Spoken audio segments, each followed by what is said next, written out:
Ребята, это ж... Это щука или карась?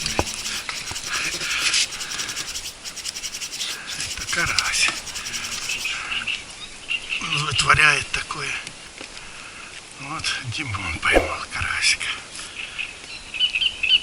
Вот так. Красивые тут караси у нас. Желтые.